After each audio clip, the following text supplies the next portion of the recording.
आजाद Hindustan live, सच के साथ। आजाद Hindustan live में आपका स्वागत है। हमारे साथ मौजूद हैं बड़वा क्षेत्र के लोकप्रिय विधायक श्री सचिन जी बिरला। बिरला साहब, आपका बहुत बहुत स्वागत है आजाद हिंदुस्तान लाइव में। थैंक यू भैया। विधानसभा चुनाव की तारीखों का ऐलान होने वाला है। मुख्यमंत्री जी भी सनावद आ रहे हैं, शायद उनका रोड शो और आम सभा का आयोजन भी हो रहा है। ठीक उसके पहले पिछले कुछ दिनों से एक अफवाह बाजार में बड़ी चर्चा में है कि आप वापस भाजपा में कांग्रेस में शामिल हो रहे हैं और कमलनाथ जी से आपकी मुलाकातें हो चुकी है। क्या कहना है आपका इस बारे में? बिल्कुल गलत जानकारी है आपको।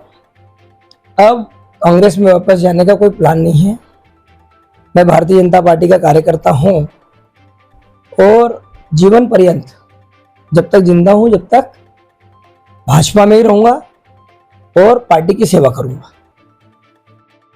अभी कल ही एक प्रदेश स्तरीय चैनल ने न्यूज चलाई जिसमें उन्होंने दावा किया है कि आप अभी अभी वापस कमलनाथ जी से आपने मुलाकात की और आपकी डील हो गई है कि बहुत जल्दी आप कांग्रेस में शामिल होने वाले हैं।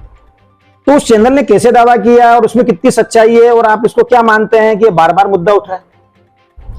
देखो, इस तरह के चुनाव में बातें आती रहती हैं, लेकिन चूंकि मेरा जब तक सवाल है, जिस दिन से भारतीय जनता पार्टी में आया हूं, मेरी आज तक कमलनाथ जी से न कोई बात हुई, न मैं उनके घर गया हूं, न इस प्रकार की कोई डील का विषय है। विषय इसलिए नहीं है क्योंकि मैं बोल चुका हूं कि अब मुझे भारतीय जनता पार्टी में रहना है। फिर ये सब बातें क्यों? प्रश्न ये उठता है कि पिछले कुछ दिनों जो पर्यवेक्षक आए थे उस समय भी 2-3 जगह कुछ कार्यकर्ताओं ने खुलकर आपका विरोध किया और ये उनके वीडियो भी वायरल हुए। आखिरकार क्या कारण है कि भाजपा के कार्यकर्ता आपका विरोध कर रहे हैं और ऐसी अफवाहें भी उड़ रही है? देखिए, भारतीय जनता पार्टी एक बड़ा परिवार है। सबके अपने अपने विचार होते हैं। कई काम ऐसे भी होते हैं जो विधायक भी नहीं कर पाता, तो कई बार नाराजगी होती है। अब 2 से 2.25 लाख वोट में 2-4 लोग अगर कोई बात करते हैं, कार्यकर्ता हैं, उनको अपनी बात रखने का हक है। तो मैंने सर से ये सब बातें स्वीकार करी। मैं हंसता रहा क्योंकि जो बातें बोल रहे थे, जिस तरह से उनका वार्तालाप था, उसमें कहीं ना कहीं मुझे ऐसा लगता है कि उनका कोई काम नहीं हुआ होगा। मैंने बाद में आश्वस्त भी किया कि जो काम नहीं हो रहा है हम लोग करेंगे। तो ये सब पार्टी लाइन है, पार्टी में इस तरह से चलता ही है। और कई लोग असंतुष्ट होते हैं, उनको आप समझाने का प्रयास करना चाहिए, वो हम लोग कर रहे हैं। कहीं ऐसा तो नहीं लगता है कि जो टिकट की प्रतिद्वंदिता जो चल रही है भारतीय जनता पार्टी में, बहुत सारे दावेदार हैं और आपके समक्ष भी बहुत सारे दावेदार हैं, ऐसी स्थिति के अंदर कोई साजिश तो नहीं देख रहे आपकी भारतीय जनता पार्टी के ही कुछ नेताओं के द्वारा ऐसी साजिश की जा रही हो या कांग्रेस ही ऐसी साजिश करवा रहे हो? क्या कहना चाह रहे हैं आप? नहीं, ऐसा कुछ भी नहीं है। जहां तक टिकट मांगने का सवाल है, प्रत्येक कार्यकर्ता को हक है कि वो विधायक का टिकट मांगे, एक अच्छा सपना देखे, सेवा भाव का सपना देखे, मैं भविष्य में सेवा करूंगा, सबको हक है। टिकट मांगनी भी चाहिए, ऐसा कुछ भी नहीं है। मैंने इस तरह के कोई बात है, न कांग्रेसी कर रहे हैं, न बीजेपी कर रही है, सब अपना अपना काम कर रहे हैं। आपके ऊपर आरोप सबसे बड़ा जो भारतीय जनता पार्टी के कुछ लोग भी लगाते हैं, और जब आप कांग्रेस में थे तब भी लगता था कि सचिन बिरला अपनी टीम के साथ काम करते हैं, वो संगठन पे साथ में नहीं लेते संगठन को। अभी भी ये आरोप है आपके ऊपर कि आप भारतीय जनता पार्टी के समर्पित लोगों का काम नहीं करते, बल्कि आपके साथ हुए कांग्रेसियों का काम करते हैं या पुराने कांग्रेसियों का काम ज्यादा करते हैं। क्या कहना है आपका? मेरे घर पर सुबह प्रतिदिन, अभी भी आप देखोगे, आप मेरे घर में बैठे हैं, सुबह 200 से 250 लोग, आम आदमी से लेकर पार्टी का कार्यकर्ता, सभी लोग आते हैं जिनको कोई परेशानी होती है। और उसके बाद उनकी तो बात मैं सुनता ही हूँ। उसके बाद सनावद, बड़वा, कहीं पर भी कोई भी व्यक्ति कोई काम बताता है, करने की पूरी कोशिश करता हूँ। और रहा सवाल भारतीय जनता पार्टी के वरिष्ठ लोगों का, तो आप सोचिए, जिस पार्टी में मैं हूँ, क्या उनका काम नहीं करता हूँ? ये प्रश्न तो अपने आप से करो और उन लोगों से भी करो जिन लोगों के काम नहीं हुए हैं। उनकी बात भी बड़ी तन्मयता से, बड़े शांति से, धैर्य से सुनी गई। तो जितनी मदद हो सकी वो की गई। कई चीजें ऐसी होती है कि नियम कायदे आड़े आ जाते हैं, कानून आड़े आ जाता है।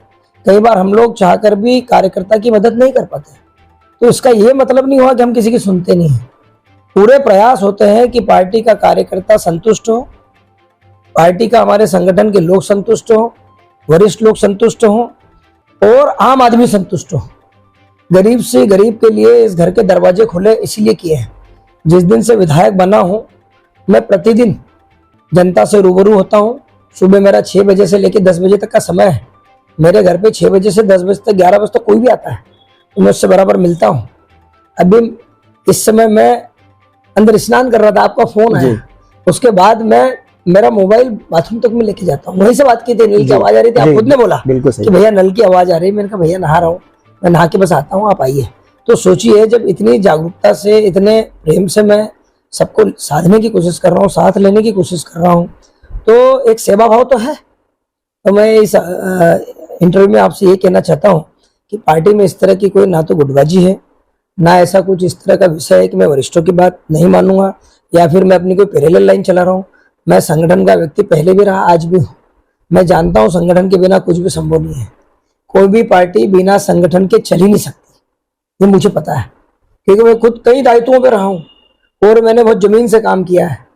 और मैं आम आदमी की पीड़ा, हमारे संगठन के कार्यकर्ता की पीड़ा, हमारे संगठन के पदाधिकारियों की पीड़ा और आम कार्यकर्ता जो बूथ पे हमारा काम कर रहा है, जमीन पे काम करता है, उसकी पीड़ा को मैं अच्छे से जानता हूँ, क्योंकि मैं बहुत नीचे से आया हूँ।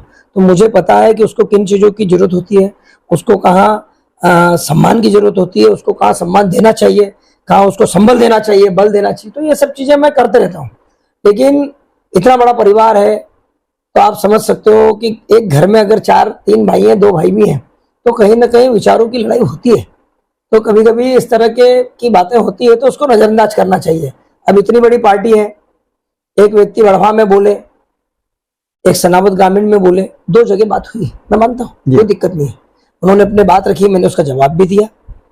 और जो हमारे विधायक जी आए थे सिरपुर वाले, उनसे भी मैंने, प्रभारी जी आए थे, उनसे भी यही बात करी कि बिल्कुल आप उनकी बात शांति से सुनिए। प्रत्येक व्यक्ति को अपनी बात रखने का अवसर देना चाहिए। उसके मन में क्या बात है वो जब तक बताएगा नहीं, जब आपको कैसे पता पड़ेगा।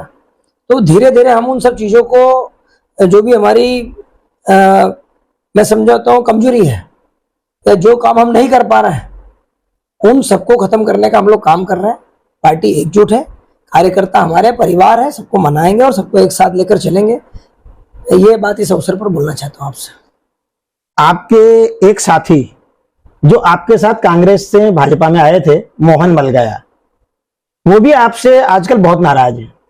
अभी परसों मेरी बात हुई, उन्होंने कहा कि भैया मैं किसान सम्मेलन कर रहा हूं, अरुण भाई और जीतू पटवारी जी को आमंत्रित करने आया हूं और पुनः घर वापसी कर रहा हूं। आखिरकार क्या कारण है कि एक तरफ भाजपा वाले भी आपके खिलाफ आवाज उठाते हैं और आपके साथी भी आपको छोड़ के जा रहे हैं, तो ये विरोधाभास क्यों नजर आ रहा है? देखो, अभी थोड़ी देर पहले आपने मुझे बोला है जी कि आप केवल कांग्रेसियों के काम करते हो, बीजेपी के हमारे जो वरिष्ठ नेता हैं, संगठन के लोग हैं, उनके काम नहीं करते। आपने जी बताइए, अगर मोहन मलगाए जी के सब काम हो गए होते तो क्या पार्टी छोड़ के जाते? सही बात। कोई भी नहीं जाता है। आज के दौर में मैं समझता हूं एक कार्यकर्ता को गढ़ना, उसको तैयार करना बड़ी मेहनत का काम है। उसका भरोसा जीतना, उसके साथ लगातार वार्तालाप करते रहना और सबको संतुष्ट करना, ये बड़ी टेढ़ी खेल है। लेकिन करने का प्रयास हम लोग करते हैं। अगर मोहन मलगाया जी संतुष्ट होते, उन्हीं के काम हो रहे होते, तो उनको मैं समझता हूं कांग्रेस में वापस जाने की जरूरत नहीं पड़ती। वैसे तो जब आप भाजपा में शामिल हुए थे, मुख्यमंत्री जी ने खुद मंच से बोला था कि सचिन बिरला हमारे आगामी विधायक होंगे। अब चूंकि विधानसभा चुनाव आ रहे हैं और आपका नाम विधानसभा उम्मीदवार के रूप में सबसे आगे चल रहा है, आप अपनी उम्मीदवारी के प्रति कितना आश्वस्त हैं? देखिए, भारतीय जनता पार्टी में कार्यकर्ताओं को सबसे पहले तवज्जो दी जाती है और कार्यकर्ताओं का मानस किस तरह का बना हुआ है, आम जनता क्या चाहती है, उसका सारा सर्वे हो चुका है। और इस बार आप देख रहे होंगे कि अमित शाह जी ने बिल्कुल साफ लाइन में बोला कि हम लोग जिताऊ उम्मीदवार को टिकट करेंगे, पार्टी के कार्यकर्ताओं की भावनाओं का सम्मान करेंगे, पार्टी के वरिष्ठ जनों की भावनाओं का सम्मान करेंगे और उसके बाद टिकट देंगे। तो इस समय मैं सोचता हूं कि पार्टी जो भी निर्णय लेगी वो हम सबको स्वीकार है।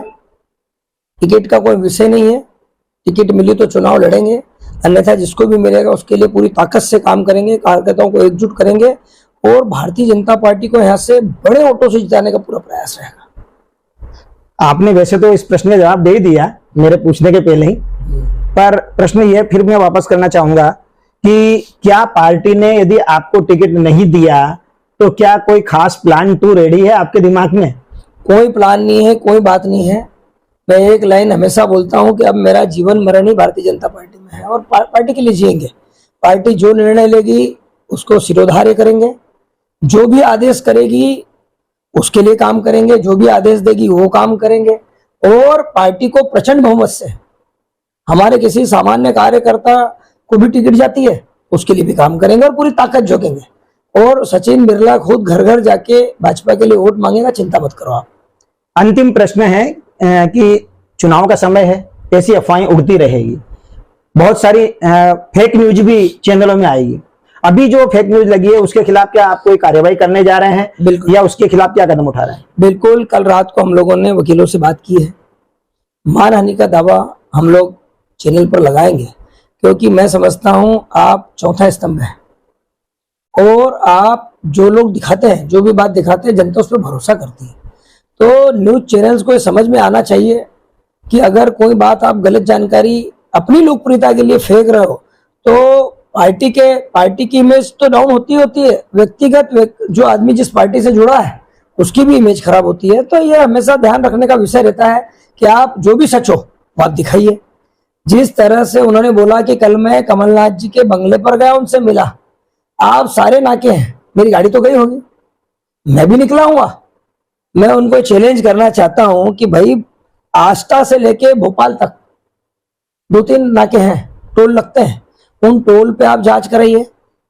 कमलनाथ जी के घर में कैमरे लगे हैं, अगर आपने इतनी जिम्मेदारी से बात बोली है तो उन कैमरों से फुटेज निकलवाइए, उनको आपके न्यूज चैनल पे चलाइए कि सचिन बिरला अभी निकले, अभी मिले, यहां से निकल के गए, अभी गाड़ी में गए, उसमें गए, सब दिखाओ। जब इस तरह का कोई विषय नहीं है तो मैं समझता हूं इस तरह की बातों का बहुत ज्यादा देर टिकती नहीं है। असत्य ज्यादा देर, झूठ ज्यादा देर टिक नहीं सकता। जो सच्चाई है वो सामने आएंगी। पहले जब न्यूज चैनल्स ने खूब चलाया कि सचिन बिरला बीजेपी में जाने वाले हैं तो मैंने कभी खंडन नहीं किया। बिल्कुल आने वाला था, मैं आया, मैंने कभी खंडन नहीं किया, कभी कोई बात नहीं करी, आप भी देख रहे थे। तो मेरा स्वभाव है, अगर मेरे मन में कोई बात है तो मैं उसको क्लियर करता हूँ, कभी ऐसे छुपा के इस तरह के भाव रखना भी नहीं चाहता हूं। और अब इस तरह का कोई विषय है ही नहीं, मैं आपसे बोल ही रहा हूँ, जीवन पर्यंत काम करूंगा, चाहे पार्टी मुझे विधायक का टिकट दे नहीं दे, पार्टी का विषय है, पार्टी निर्णय लेती है, पार्टी को अच्छा बुरा सब पता रहता है, हमारे बोलने से क्या होता है। पार्टी को पता है कि किसको टिकट देनी है नहीं देनी है, पार्टी का क्या हित में है क्या नहीं है, वो सब पार्टी के ऊपर शीर्ष नेतृत्व तय करता है।